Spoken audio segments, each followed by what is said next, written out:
Our next guest gave a primetime speech here at the convention on Monday night. Senator from the great state of Arkansas, Tom Cotton. Senator, thanks for joining us. I am sick of hearing you asked, and I'm sure you're sick of answering the question of where you stand on Donald Trump. You've been asked all the time. People try to sort of get you to admit the truth. So let me just ask you this. How's the convention going? Forget that you're a nominee. How's the convention going? I'm having a lot of fun at the convention. I think it's been going pretty well. As we were talking just earlier, this is the first time the Republican Party of Arkansas has ever been a majority party coming into a convention, so our delegation is very excited. So I think it's been a great week so far. Evaluate how the convention has gone from the point of view of uniting the party behind Donald Trump. I think we're moving in the right direction. I think coming out of this week, we're going to be largely united, if not entirely. And that's important because in the end, a united party is not enough. Republicans don't make up a majority in this country any more than do Democrats. We've got to come out of here ready to appeal to moderates, to independents, and even disaffected Democrats who won't change. Mark's tired of asking you the question about Trump, but I'm not yet, at least. I know you've been a little evasive is the word, maybe, not like telling without asking you what your position is, because obviously you don't really want to say. Why are you being so why are you exhibiting such lack of clarity on this question? Well, I spoke at the convention that is nominating Donald Trump. He's now our nominee, and I've said all along that I would support the nominee. I support the Trump-Pence ticket. I think a Republican president and a Republican Congress will make for a safer and more prosperous America than with Hillary Clinton in the White House or Democrats in control of the Congress. So that seems like a pretty wholehearted endorsement, right? Is there? Yeah. You're all for these guys. That's that's the choice we have, and I believe again that with Donald Trump and Mike Pence in the White House, Republicans in control of the Senate. As I said Monday night, help is going to be on the way for our troops, but I also think help will be on the way for all Americans. Beyond your own speech, what have you seen in the last 2 days that you think successfully does what you just talked about, which is to appeal to a broader group than just the Republican base? What have they done so far that's expanded the coalition? I actually think the Trump family has done a very good job of introducing Donald to a broader audience, telling maybe a different side than they see in the news. Melania's speech and then the speech of Donald Trump Jr. and Tiffany last night. I suspect that'll continue tonight with Ivanka and with Eric's speech as well. As you look at the Clinton campaign, what are they doing that's smart? Hard for me to say, but tough polls for Secretary Clinton. Yeah. They may have a technically proficient campaign. They may be able to slice and dice the voters into different segments. They may have a great turnout operation, but if you don't have a candidate that motivates people to go vote, sometimes it's hard to get a horse to drink water even if you take them to water. Who do you make the favorite in the race then, Trump or Clinton? Right now, I think it's probably a toss-up.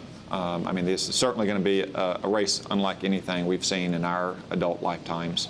But I think the American people want change right now, and that if we make the case as Republicans that we're going to bring the kind of change they need, if we are in fact going to get the economy working for working folks again, if we're going to make America safe again, then in the end that American people are going to vote for Donald Trump for the presidency, and they're going to vote for Republicans in the Senate and the House.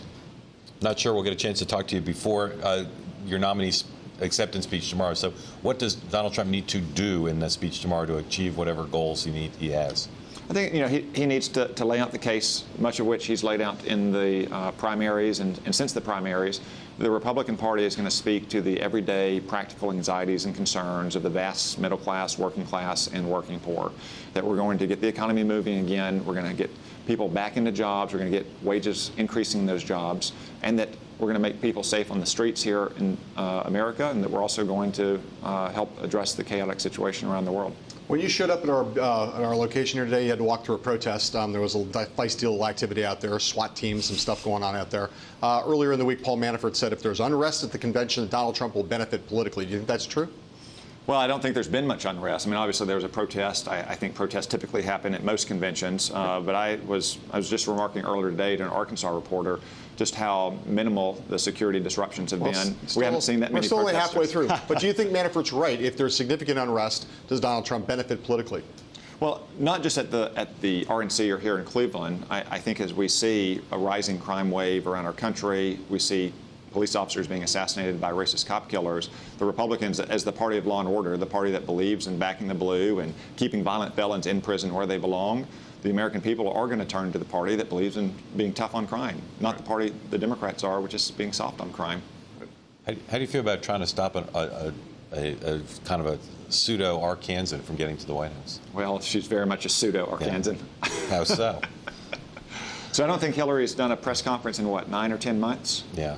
That's kind of how she treated Arkansans for 16 years. Really, she was not available to you when you were there? I would not say that she had a large public persona or there's a deep there's a deep reservoir of warm feelings for Hillary Clinton. What did you in think of Arkansas. the Clintons as you were growing up?